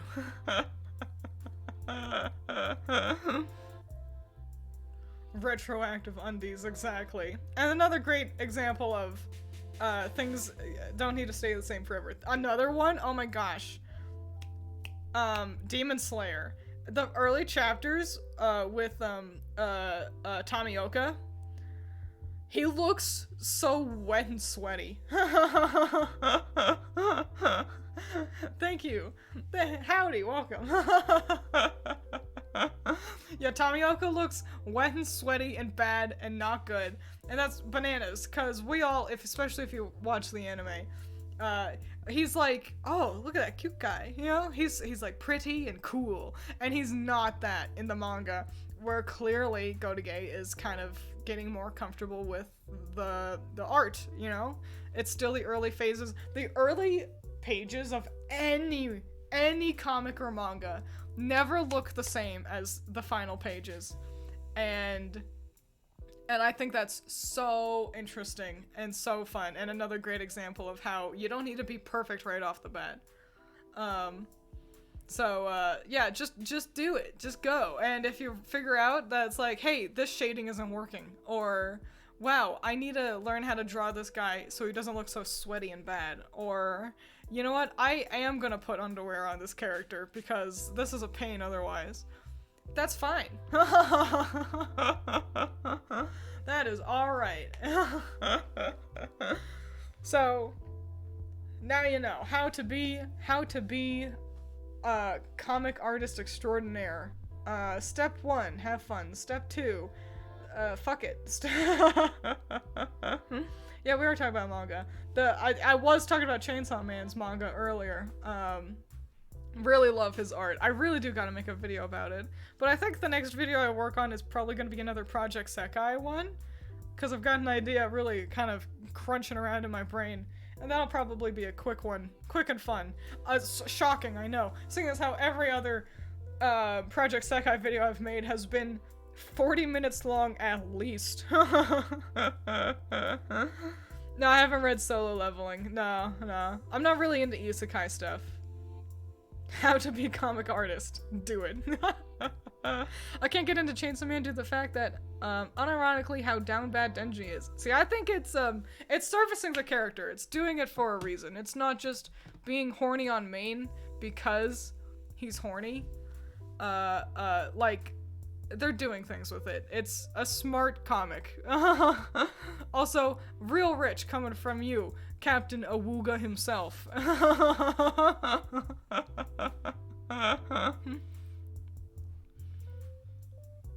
I like the line quality in Chainsaw Man. Oh, that's another good example. I really like how often the line work is really thin, especially on like faces and details on faces. You know, I don't know, it just feels so different, so unique. And I've learned that, I forget his name, but the mangaka for Chainsaw Man is self-taught. Like, I believe he went to college, but he got a degree in, like, painting landscapes. Well, not even a degree, he did a class in painting landscapes, and he regrets not doing an anatomy class. And bro, listen, he's just like me for real, for real. Seeing as how I got my degree in painting, and sometimes I do regret not taking an anatomy class, and I do try to work on my anatomy. But you can tell that it's like, even though he's not properly trained and he's self-taught, he's clearly good. But you can see that roughness in places where sometimes faces are a little off, sometimes hands are a little off, and just sometimes things look rough, and I like that, cause you can really see the passion, where it's not clean, it's not clinical, and it's you know, it's sometimes a little jank in places, for lack of any better words, but it's conveying so much emotion in it. It almost gives it, Chainsawman, a feeling similar to, like, expressionist art, like the expressionist movement, you know, that happened, where the point was to try to evoke emotion. And eventually that boiled down to being popularized by, minimalism expressionism. That's where you get, like, splatters of paint, like, oh, I love him, and I'm the only one who likes his art in my friend group. Dolly is another good example, Pollock, Jackson Pollock. You know, expressionist paintings usually kind of boil down to colors on canvas, but that's not the only way to approach expressionism. Green Machine, thank you. I'm glad you were gonna be there for me. But Chainsawman is really good at conveying emotion, not only through the expressions illustrated, like the characters express themselves very successfully, but just also how things are drawn. It's not just that the face is illustrated to properly convey the emotion, but how it's illustrated. The use of line work and the use of shading and the use of texture really emphasizes these crazy emotions that the characters will feel at points, especially when things start getting really heavy. And the fact that, like, moments of panic, like, the line work is really frantic, and that's the kind of thing that I mean, where it feels expressionist, where realism starts to dissolve, and it's not like anything becomes abstract, but that realism is lost to instead make way for conveying a heightened emotion in a very successful way. It's genuinely the kind of stuff I strive for in my art, and I am taking a lot of inspiration from Chainsaw Man. And moving forward, I hope I can convey emotion the way he does, and it's why I've been hammering home that there are no rules so much, because I want to make sure I remind myself that in situations where characters are losing their shit, it's alright to have really loose line work, and to have really sloppy color work, and to really pull some crazy shit out of your ass when it comes to shading and texture, because as long as it conveys the emotion you're looking for, there are no rules, and it's really, really, really great stuff, really 10 out of 10. So it's another reason why I like Kaiji so much, even though I know Kaiji's anime can be a little difficult for people to get into. They are very sharp, very triangular, but the fact that Kaiji's faces do stretch and pull, specifically how wibbly-woobly their eyes get when they cry, because they cry so much. It's another thing I really liked. I am trying to absorb expression and emotion. I want to convey emotion the way these things do. So looking forward to it. Looking forward to getting to draw more and getting to put characters in these extreme situations. So, yeah, you know what, Excalibur, you're not even wrong. TLDR, draw like Bocchi is having a mental breakdown. Bocchi-chan was actually another really big inspiration for me visually. The way how they do comedy, but with having her be in different mediums, is so good. So absolutely go watch Bocchi the Rock. It's hilarious and genuinely a good inspiration for how to approach art as well.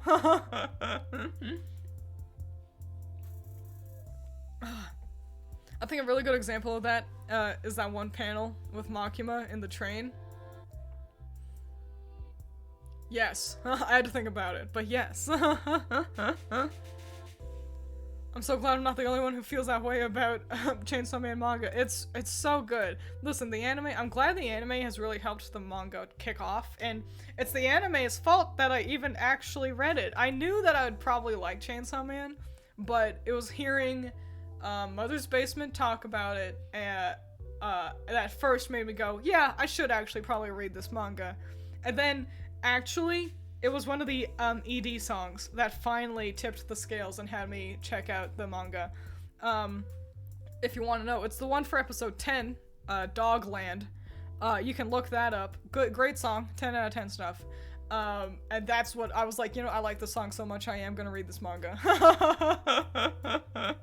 So, I'm glad that the anime has really kicked off and helped the manga prosper, but genuinely, I would recommend you read the manga, rather than, I mean, watch the anime too, by all means, but the manga it's something special. You gotta go, well, adios. Solo leveling isn't an isekai? Alright, well, hey, great. I don't know anything about it, so maybe I'll check that out. I think Messiah's mentioned it as well, so. But hey, yeah, thanks for stopping by. Hope I see you next time. Yeah, I really did go into teacher mode. I blacked out. I stopped reading chat for a little bit there. That's why I had to, like, catch up with you guys. I did watch Bocchi. Bocchi, I watched that in December. It was really, really fun. It was great stuff. Absolutely hilarious. And I've been, like, trying to, like, pressure Allison into watching Bocchi the Rock as well. Allison just doesn't have a lot of free time to watch anime. For me, I feel like the anime version of Makima in the train pales in comparison to the manga scene. I mean, yeah, you know, there's always, there's gives and takes comparing anime and manga. Like, the anime fleshes out the fight scenes a lot. They really add a lot more to the fight scenes, which are quite brief in the manga, all things considered. And the anime fleshes those out.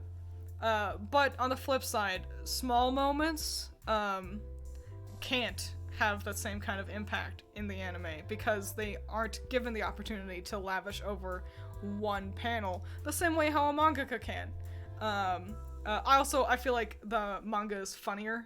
The way how the mangaka approaches timing and pacing with his paneling, it's similar to how you approach horror, in that usually the joke is after a page flip. And it's really good. It has a good sense of rhythm to it. And I just think the manga's funnier. But that's not to say that the anime isn't funny. I think giving power of voice makes her even better. So, you know, this gives and takes. I think both are super valid art forms, for sure. So I'll probably end up watching the anime at some point. And like I said, I would never watch the anime if something I've already read the manga for, because I've already seen the story, but I liked the story so dang much that I want to see the anime. Also, since I got a big sloppy crush on Katana Man, I want to see him move. Even though they ruined his design in the anime, they made his sideburns less prominent, and it's like, that's the whole point. Honestly, even before the anime, there was so much hype around the manga, so it's been on the hype train ever since. It's true, yeah. People were really gunning for Chainsaw Man manga, basically since it came out. But I'm glad that the anime has really, like, continued to pull it up into the collective consciousness. I think it deserves it. I've heard In the Back Room by Pseudo and Fight Song by Eve in terms of Chainsaw EDs. Yeah. I was so surprised to see Pseudo. I was like, what? I know that guy. They do Vocaloid. The OP is pretty good too. Yeah. Dogland's definitely my favorite, but I've come around to the opening. It took me like 5 listens to finally really get into it, but I did get into it. Twiins trying to browbeat Allison into watching anime. Dude, that's what being a real friend is. That's how Allison got us into, and I say us because Critter was involved, into Full Metal Alchemist. Full Metal Alchemist Brotherhood.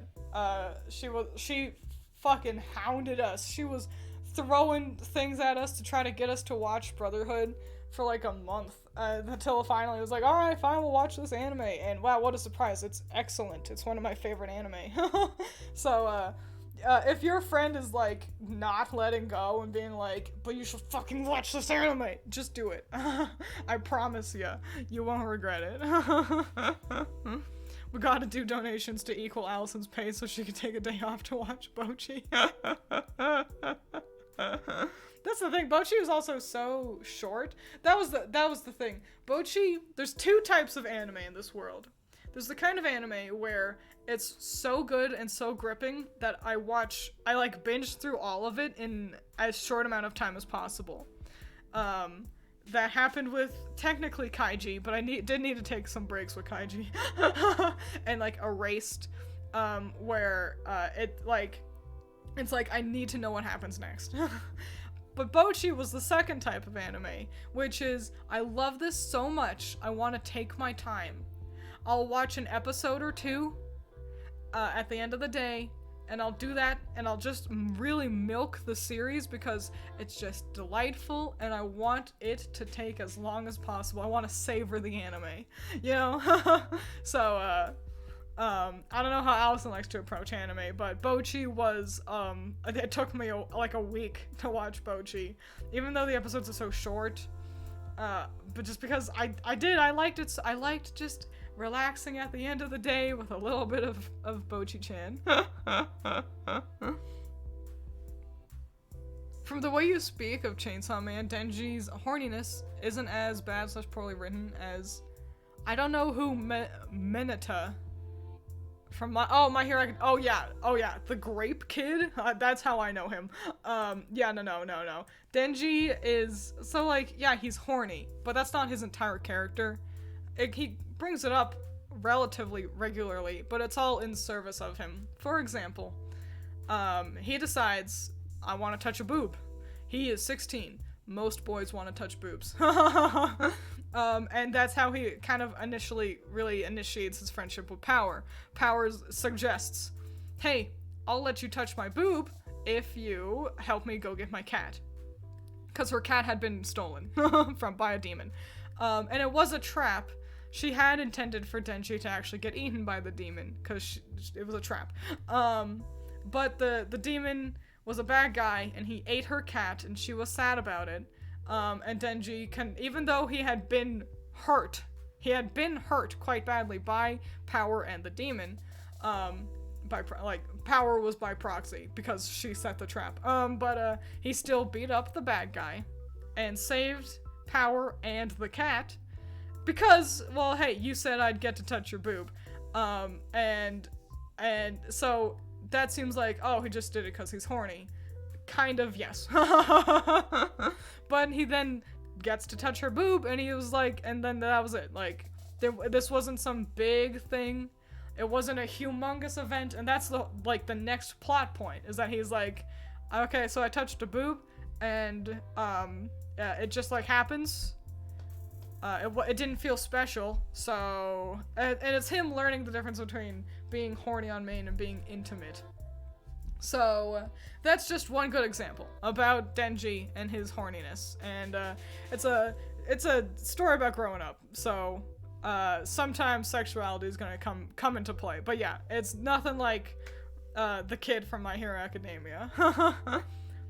It's quite literally night and day in terms of quality. Denji isn't a one-trick pony, like the useless shite Mineta. Yeah, I think it's telling that it's seemingly every single person on planet Earth hates Mineta, and people actually like Denji. And so, if anything, that can give you a good kind of barometer on how well the horniness is written. You have a real hard time starting anime. It can be tough, especially anime that are like going on for a long time. That's a time commitment. I mean, even just 12 episodes at 22 minutes, That's, hang on, let me do my maths really quick. I'm not gonna look at, you guys are probably faster than me. 12 times 22. Alright, that's 264 minutes. Okay, so 264 minutes, that's a long amount of time. That is at least one day to watch an anime. So it can be a real time commitment. So I understand. And no one wants to commit a bunch of time to an anime that's bad. Or that is, even worse, just boring. So I can totally understand having a hard time starting anime. I agree. I really haven't watched that many anime. It's why I actually preferred watching or reading the manga for Chainsawman as one of the reasons, because I knew I could read the chapters a lot quicker than I could watch the anime. But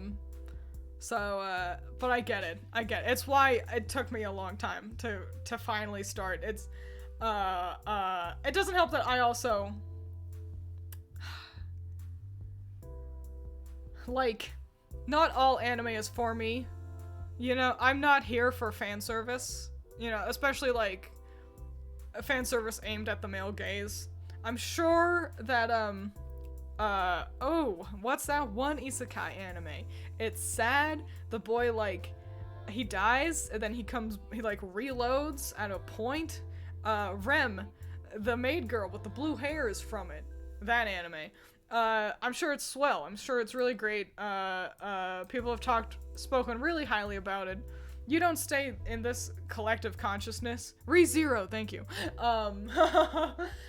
With an only fine anime. But it's just not really for me, because, you know, it does have some fan service that I'm not all that interested in, and I'm not all that interested in the setting either. So, and now it's been going on for quite a while, and I mean, that's a lot of anime to watch for something that I don't know if I'd even really like. So, dude, I super get it. And it's tough, because there's not a lot of people in the anime kind of reviewing sphere that share my tastes. A lot of them are like, yo, you should totally watch, My Dress Up Darling, because she's super cute, and it's written really well, and the story's really good, and also you get to look at the girl, she's illustrated so well, and animated so well, and sometimes you get to see her butt, and it's like, I don't care, I don't want to see her butt, I don't care that she's cute. Is the boy cute? Does he get animated well? Does he take his shirt off? You know, and not a lot of people care about the same thing as me, who review anime at least, so it can be tough to find new anime, which is why it's become such a huge thing whenever I do watch, and why I do end up talking about anime or manga for like a week after I finish it, because I just don't have a ton that I'm willing to get invested in. So I get it. Yeah, that was a long-winded little rant for me to basically say, I agree. Give most shows around 4 episodes to get good.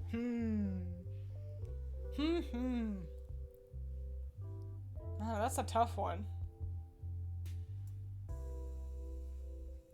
I think 2. If I watch 2 episodes and I'm still not that interested, then I'm probably not gonna stick around. I think 2 is my cutoff point. That being said,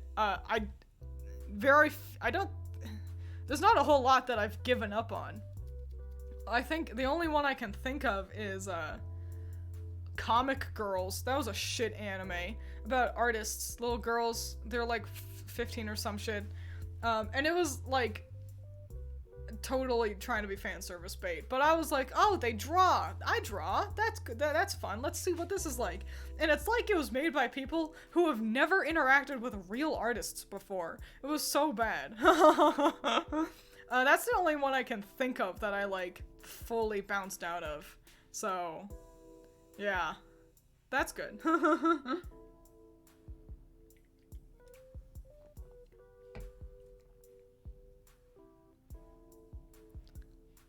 I think I used up my anime card watching 367 episodes of Gintama. Word on the street is Gintama's pretty good though. So, That's good. At least you used it on something worthwhile. Could have been worse. You could have watched all that, and it could be Bleach. And I feel sorry for Bleach fans.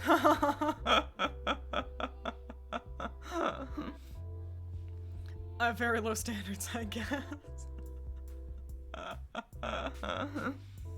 Yeah, the ending of episode 1 definitely needs to hit hard. I will say, Cowboy Bebop's first episode, it was like fine, but nothing really blew me away until literally the end of the episode, where he's followed them out into space and they're getting shot down by the police, and the girl who was like, Spike can see her, and she says adios, and then their car gets like shot down. Their like space car gets shot down, and she was pretending to be pregnant, and her pregnant belly explodes, and it's the red eye drug, and it's all around her, and that shot alone was like, oh man, this is something special. This is different. Oh wow. Yeah, I will say, yeah, a strong ending is far more important than a strong beginning. That's true. I feel like most things that I ended up disappointed in, they fell off near the end. And that, like, things like Suradura Children that I made a video about a million years ago, and Zodiac War, which I also made a video about. They started off like really promising, and then they like really really squandered and fell out of it near the end, and that is disappointing. So that is a great point. You need to end strong just as much as you need to start strong. It's tough. What's this? I need a handsome man to be 7'8", jacked, and utterly unfixable before I even look at your weeb cartoon, peasant.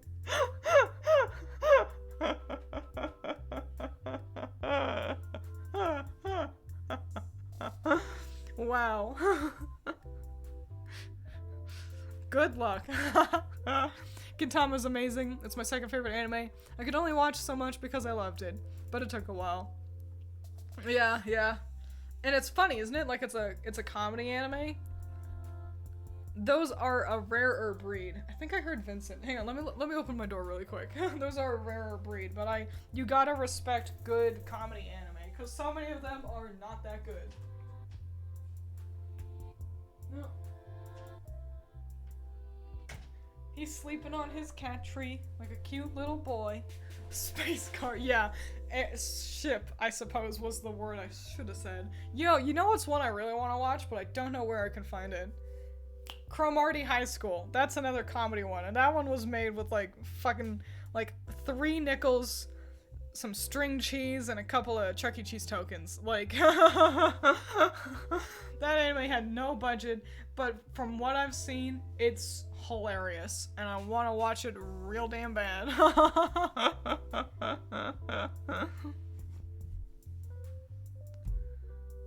Vincent, naps keep me handsome. That's why he naps so much. Crunchyroll. Is it on Crunchyroll?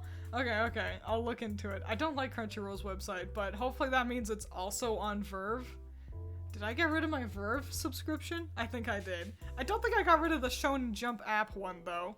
That's okay. It was only like $2, but I should cancel that now that I'm not reading Chainsawman anymore. But yeah, I think I finally caught up with you guys on everything. Talked about Chainsawman a lot more than I expected. Talked about Tears of the Kingdom a lot less than I expected. But that's alright. Apparently it's free on Tubi? Well, I've never heard of that, so, maybe. Maybe I'll look into that. But yeah, I guess I'll wrap it up here so I can, fewer spoilers, more rants. I call that a win. Talked about art a lot, too. Big art inspiration shit. Pooey, I'm being called away to watch the doggo. Alright, well, adios.